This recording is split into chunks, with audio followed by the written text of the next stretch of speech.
15 अगस्त 1947 देश आज़ाद हो गया था। सड़कों पर जश्न था, मिठाइयाँ बट रही थी, झंडे लहरा रहे थे और लोग चिल्ला रहे थे भारत माता की जय।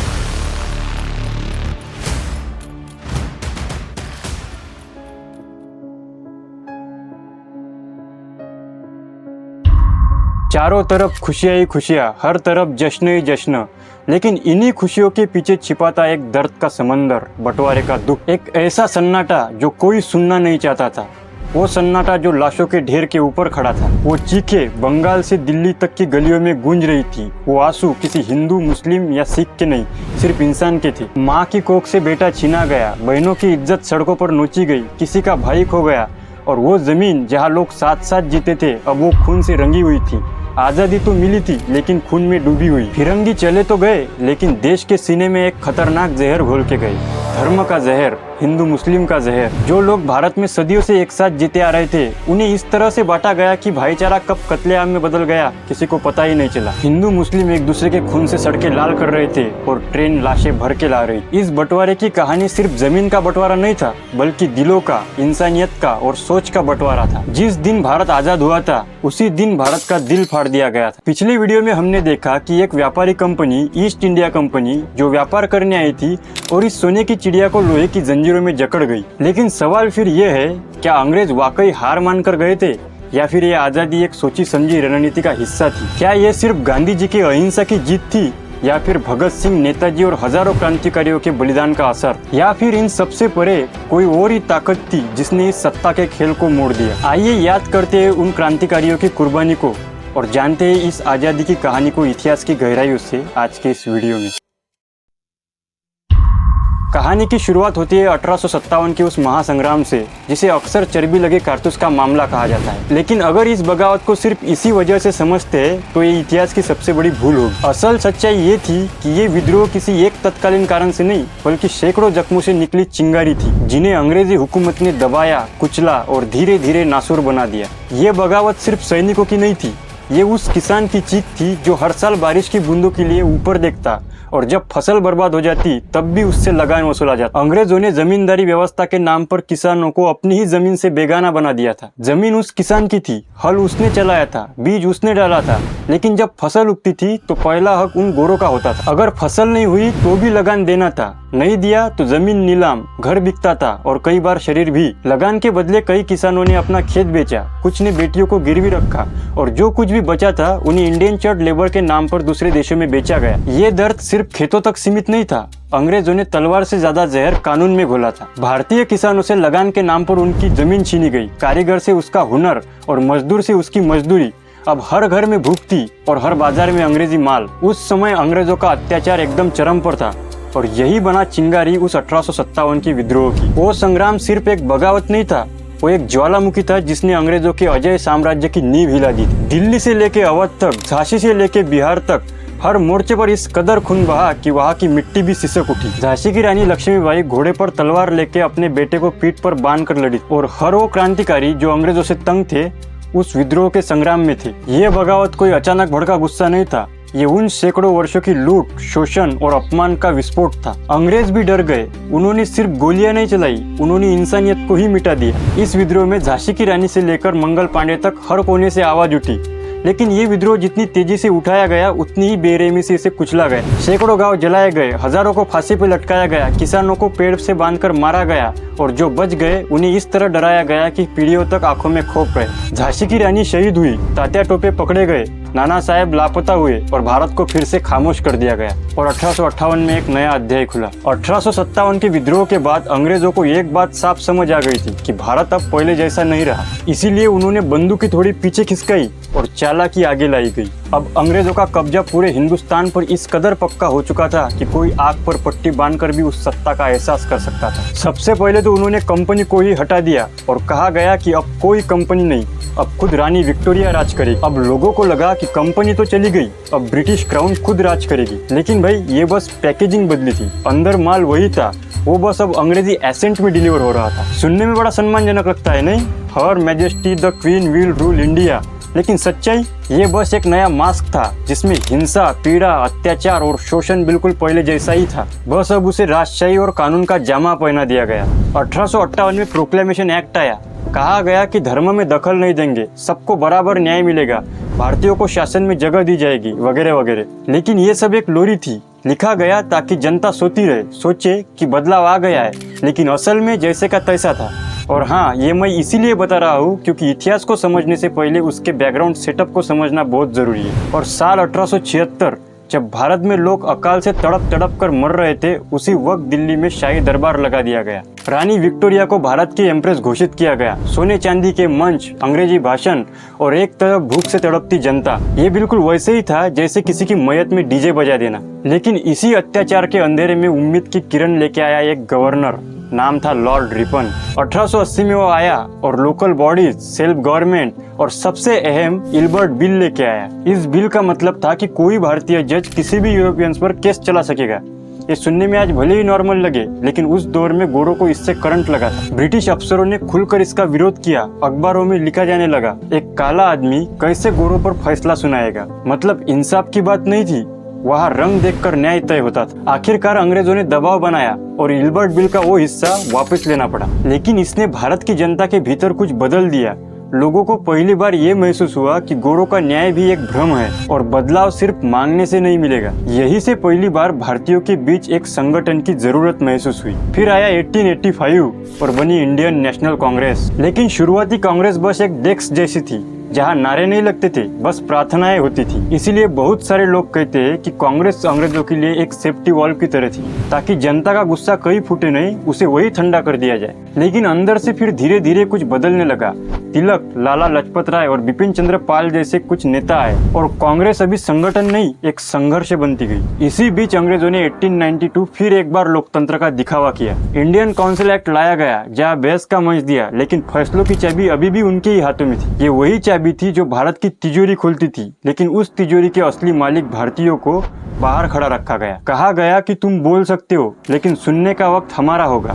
धीरे धीरे जनता को भी समझ आने लगा कि अब अंग्रेज बराबरी देने के मूड में नहीं है। वो अधिकार देना नहीं चाहते, बस दिखाना चाहते हैं कि लंदन में बैठे उनके आकाओं को लगे कि इंडिया में सब ठीक चल रहा है। लेकिन सच ये था कि भारत की सड़कों पर अब बेचैनी पलने लगी थी। इसी बेचैनी को कुचलने के लिए अंग्रेजों ने एक और खेल खेला। साल 1905 में लॉर्ड कर्जन ने बंगाल का विभाजन कर दिया और तर्क दिया कि इससे प्रशासन आसान हो जाएगा। लेकिन असलियत ये थी कि बंगाल उस समय का सबसे जागरूक इलाका बन चुका था। यहाँ की जनता पढ़ी लिखी थी, बहस करती थी, सवाल पूछती थी, और यही वो चीज थी जो अंग्रेजों को सबसे ज्यादा डराती थी। उनके लिए बंगाल अब एक राजनीतिक विस्फोट बन चुका था और इस विस्फोट को दबाने के लिए उन्होंने निकाला वही पुराना हथियार, डिवाइड एंड रूल।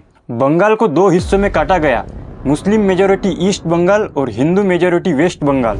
धर्म के नाम पर एकता को काटने की शुरुआत हुई और भारत की आत्मा में जहर घोल दिया गया। लेकिन ये खेल यही नहीं रुका। एक ऐसी चाल जो सिर्फ बंगाल को ही नहीं बल्कि आने वाले वक्त में पूरे हिंदुस्तान के दो टुकड़े करने वाली थी। साल 1906 ढाका में एक महफिल सजाई, जहां नवाब, जमींदार और सत्ता के पालित चेहरे सज धज कर एक जगह इकट्ठा हुए। बाहरी तौर पर तो ये एक सम्मेलन था, लेकिन असल में उस राजनीतिक षड्यंत्र का जन्म जिसने उस उपमहाद्वीप के पूरे नक्शे को ही बदल दिया। और यहीं पर रखी गई ऑल इंडिया मुस्लिम लीग की नींव। कहा गया कि मुस्लिमों के अधिकारों की रक्षा करनी है, लेकिन ये भी एक मुखौटा था। इसका मकसद था कि कांग्रेस को हिंदू पार्टी के तौर पर प्रचारित किया जाए, ताकि मुसलमानों का भरोसा कांग्रेस से तोड़ा जाए और अंग्रेजों के जरिए अपना अलग रास्ता दिखाया जाए। उन्हें डर था अगर हिंदू और मुस्लिम एक साथ खड़े हो गए तो ब्रिटिश राज का ताबूत बन जाएगा। इसीलिए उन्होंने चुने आगा खान जैसे लोग, जो ब्रिटिश मेहरबानियों से पोसे गए थे और जिन्होंने समाज के नाम पर सिर्फ सत्ता की दलाली की। इनके जरिए अंग्रेजों ने लीग खड़ी करवाई और कांग्रेस के मुकाबले धार्मिक जवाब खड़ा किया। लेकिन इस बार जनता चुप नहीं रही। बंगाल में छात्रों ने किताबें छोड़ दी, शिक्षकों ने वेतन ठुकरा दिया और व्यापारियों ने अंग्रेजी माल को आग के हवाले कर दिया। और यही से शुरू हुआ स्वदेशी आंदोलन। ये सिर्फ विदेशी कपड़े जलाने का विरोध नहीं था, ये भारत के आत्मसम्मान को दोबारा जगाने की शुरुआत। और पहली बार पूरे देश ने एक सुर में बोला कि हमें आज़ादी चाहिए। साल 1914 दुनिया में पहला विश्व युद्ध छिड़ चुका था। ब्रिटेन को फौज चाहिए थी, संसाधन चाहिए थे, और दोनों उसने भारत से लिया। करीब 13 लाख भारतीय सैनिक ब्रिटिश झंडे के नीचे लड़ने के लिए भेज दिए गए, कुछ तुर्की में तो कुछ यूरोप के खून से लथपथ मैदानों में। उम्मीद दी गई कि बदले में आजादी के रास्ते खुलेंगे, लेकिन हुआ क्या? 1919 में अंग्रेजों ने तोहफे में दिया रॉलेट एक्ट, एक ऐसा काला कानून जिसके तहत बिना मुकदमे बिना सबूत किसी को भी जेल में डाला जा सकता। जनता फूट पड़ी और फिर आया वो दिन जिसने ब्रिटिश हुकूमत के क्रूरता की सारे हदें पार कर दी। 13 अप्रैल 1919 जालियांवाला बाग, अमृतसर। हजारों लोग शांति से इसका विरोध प्रदर्शन कर रहे थे, कोई हथियार नहीं, कोई हिंसा नहीं, लेकिन जनरल डायर ने वो किया जो आज भी ब्रिटिश इतिहास का सबसे शर्मनाक अध्याय है। बिना चेतावनी की गोलियां चलवा दी। 1600 से ज्यादा राउंड गोलियां चली, 400 से ज्यादा लोग शहीद हो गए और हजारों से ज्यादा घायल हो गए। जमीन पर खून था, दीवारों पर गोलियों के निशान थे और ब्रिटिश राज का असली चेहरा अब सबके सामने खड़ा था। और यही वो मोड़ था जहाँ से गांधी जी की एंट्री इस कहानी में होती है। जालियांवाला बाग की वो खामोश लाशें सिर्फ हत्या ही नहीं थी, वो ब्रिटिश हुकूमत के खिलाफ भारत की अंतरात्माओं की एक चीख बन चुकी थी। और यही से महात्मा गांधी ने इस देश की कमान थामी। उनकी सोच अब क्लियर थी कि इस सत्ता से कोई संवाद नहीं, सीधा संघर्ष होगा। असहयोग आंदोलन शुरू हुआ। लोगों से कहा गया कि स्कूल, कॉलेज, अदालतें, नौकरी सब छोड़ दो और देश के लिए खड़े हो जाओ। हर गली मोहल्ले में विदेशी कपड़े जलाए जाने लगे। ब्रिटिश संस्थानों का बहिष्कार शुरू हो गया। ये आंदोलन इतना प्रभावशाली था कि ब्रिटिश सरकार पहली बार डगमगाई। लेकिन इसी बीच चौरा चौरी के कांड ने सब बदल दिया। एक पुलिस थाने को भीड़ ने जब आग लगा दी तो गांधी जी ने यह आंदोलन वापस ले लिया, क्योंकि यह आंदोलन अहिंसा से चलने वाला था। इससे बहुतों को गुस्सा आया और यही से वो नई पीढ़ी उभरने लगी जो सत्याग्रह से नहीं बल्कि सीधा वार करने के लिए तैयार। और इन्हीं में से थे भगत सिंह, राजगुरु और सुखदेव। एक तरफ जब लाला लजपत राय साइमन कमीशन का विरोध करते हुए उनकी हत्या अंग्रेजों की लाठियों से हुई, तब भगत सिंह ने उसका बदला लिया। मतलब बदला नहीं लिया, उन्होंने एक नए विचार को जन्म दिया। साफ कहा कि अब देश को क्रांति की जरूरत है और एक क्रांति सिर्फ नारों या पोस्टरों से नहीं बल्कि धमाकों से आएगी। सबसे पहले तो लाहौर में सैंडर्स, जिसने ये लाठीचार्ज करवाया था, उसकी हत्या की। फिर दिल्ली में असेंबली में बम फेंकना। ये कोई अराजकता नहीं थी, ये सुनियोजित संदेश था कि अब भारत का युवा अपनी पहचान खुद लिखेगा। जेल में भगत सिंह ने खुद को क्रांतिकारी विचारधारा का प्रतीक बना दिया और जब उन्हें 23 मार्च 1931 को फांसी हुई तब पूरा देश कांप गया। 23 की उम्र में शहीद आजम अब सिर्फ एक नाम नहीं, एक लहर बन गया। लेकिन वही दूसरी तरफ अंग्रेज अपना असली खेल शुरू कर चुके थे। अब उन्हें समझ आ चुका था कि हिंदू और मुस्लिम अगर एक मंच पर खड़े रहे तो भारत को कभी रोका नहीं जा सकेगा। इसीलिए उन्होंने मुस्लिम लीग को सुनियोजित ढंग से बढ़ावा देना शुरू किया। जिन्ना, जो कभी कांग्रेस का हिस्सा था, उसे अब एक नए नेता की तरह उभारा गया। और फिर 1940 में आया लाहौर प्रस्ताव। इसमें पहली बार साफ तौर पर यह कहा गया कि मुस्लिम मेजोरिटी इलाकों के लिए एक अलग देश दिया जाए और यही से देश के दो टुकड़े करने का बीज बोया गया। ये कोई राजनीतिक प्रस्ताव नहीं था, ये भारत की आत्मा काटने की एक साजिश थी। और जब दूसरा विश्व युद्ध हुआ तब उसमें भारत को बिना पूछे उसमें झोंक दिया गया। इसी बीच 1942 में गांधी जी ने एक और निर्णायक घोषणा की और यही से आजादी का असली खेल शुरू हुआ। भारत छोड़ो आंदोलन शुरू हुआ। अब बात करो या मरो की थी। आंदोलन भिड़ चुका था, लेकिन अंग्रेजों ने आंदोलन के पहले ही दिन गांधी जी समेत कांग्रेस के नेतृत्व को गिरफ्तार कर लिया। फिर भी आंदोलन थमा नहीं। अब वो जनता के हाथ में था। हर शहर, हर गांव, हर युवा में वो विद्रोह सुलगने लगा। रेल की पटरियां उखाड़ी गई, टेलीग्राफों की लाइनें काटी गई, सरकारी इमारतों को जलाया गया और भारत पहली बार बिना किसी के नेतृत्व में लड़ रहा था। मन में सिर्फ एक भावना थी कि कैसे भी कर इन अंग्रेजों को निकाल फेंकना है। लेकिन जैसे ही ये आंदोलन अपने चरम पर पहुंचा, दुनिया के नक्शे में एक और बड़ी हलचल शुरू हो चुकी थी। और इधर भारत की मांगे तेज थी, उधर ब्रिटेन को भी एहसास हो गया कि अब भारत पर शासन करना संभव नहीं। लेकिन वो आसानी से नहीं जाने वाले थे। उन्होंने जाते जाते भी हमारी नसों में वो जहर बोया जिसे हम आज भी भुगत रहे हैं। साल 1946 में जब नेहरू के नेतृत्व में अंतरिम सरकार बनी, तब देश ने पहली बार राहत की सांस ली। लगा कि बस आजादी अब सामने खड़ी है। लेकिन इसी राहत के बीच एक छिपा हुआ भूचाल था। मोहम्मद अली जिन्ना को इस सरकार में शामिल किया गया। उसकी मंशा सत्ता में साझेदारी की बिल्कुल नहीं थी। उसका इरादा साफ था, एक अलग मुल्क, एक अलग पहचान, पाकिस्तान। उधर कांग्रेस के कई नेता, खासकर पटेल और नेहरू, इस बंटवारे के सख्त खिलाफ थे। उनका मानना था कि अगर एक बार देश धर्म के नाम पर बटा तो ये नफरत कभी नहीं रुकेगी। लेकिन ये जिन्ना पीछे हटने को तैयार नहीं था। उसने कहा अब फैसला सिर्फ मीटिंग में नहीं, मैदान में होगा। और फिर आया वो ऐलान जिसने भारत के नक्शे पर एक खून की लकीर खींच दी। 16 अगस्त 1946 डायरेक्ट एक्शन डे, क्योंकि इसको एक अलग मुल्क चाहिए था। कोलकाता की गलियों में सुबह होते ही लाशें बिछने लगी। हिंदू मुसलमान एक दूसरे के दुश्मन नहीं थे, लेकिन इन लीडरों की जिद और अंग्रेजों की चुप्पी ने उन्हें एक दूसरे का कातिल बना दिया। 72 घंटे में पूरा शहर जल उठा, 4000 से ज्यादा मौतें, हजारों घायल, घर जल गए और मंदिर मस्जिद खून से रंग गए। और ये सब कोई जानबूझकर नहीं हुआ था, ये सब पहले से ही प्लानिंग थी। ब्रिटिश गवर्नर ने जानबूझकर पुलिस को हाथ पीछे रखने का आदेश दिया। क्यों? ताकि दुनिया को दिखाया जा सके कि हिंदू और मुसलमान अब साथ नहीं रह सकते। और यही जिन्ना को चाहिए था, एक तर्क, एक सबूत कि पाकिस्तान अब एक मांग नहीं, एक जरूरत है। डायरेक्ट एक्शन देके खून से सने कुछ अगले महीने तक ये तय कर दिया गया कि कुछ भी वैसा नहीं रहेगा जैसे पहले था। गांधी भूख हड़ताल पर थे, जिन्ना अलग देश की जिद पर अड़ा था और पूरा देश दो हिस्सों में बंटने की तरफ आगे बढ़ रहा था। इसी बीच जून 1947 को माउंटबेटन दिल्ली आता है और 3 जून को एक प्लान पेश करता है। इसका मतलब था भारत अब आधिकारिक रूप से बटेगा, पाकिस्तान एक अलग देश बनेगा। जो भी प्रोविंस मुस्लिम मेजोरिटी होगा वो पाकिस्तान जाएगा, जैसे पंजाब, सिंध और बंगाल। लेकिन माउंटबेटन ने एक बहुत बड़ी गलती कर दी।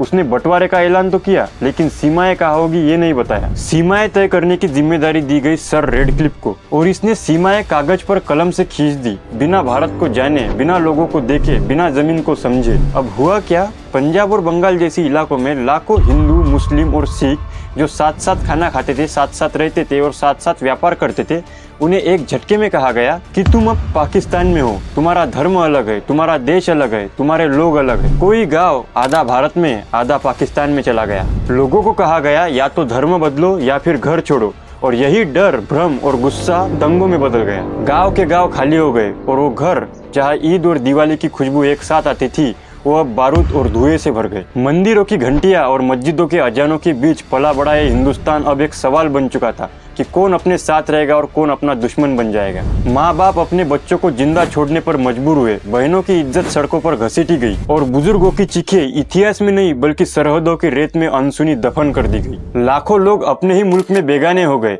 लाहौर से अमृतसर की ओर चलती वो ट्रेनें जिसमें कभी खुशियों के गीत गूंजते थे, अब वो खामोश थी और लाशों को ला रही थी। रिफ्यूजी कैंपों में किसी बच्चे के चेहरे पर खुशी नहीं थी, वहाँ आंखों में सपने नहीं, जुबान पर सिर्फ एक सवाल था, क्या हम आजाद हुए या उजड़ गए? ये सवाल आज भी आजाद भारत के माथे पर एक शिकन बनकर खड़ा है। लेकिन उसी समय उसी खून के सागर में एक लौ भी जल रही थी, आजादी की लौ। 14 अगस्त 1947 की रात को पाकिस्तान बना और 15 अगस्त 1947 की आधी रात को नेहरू ने संसद में खड़े होकर कहा कि आधी रात का वो घंटा बजते ही जब पूरा संसार सोया रहेगा, तब भारत आंखें खोलकर आजादी और नए जीवन का स्वागत करेगा। At the stroke of the midnight hour, when the world sleeps, India will awake to life and freedom. लोगों ने तिरंगे को पहली बार लहराते देखा।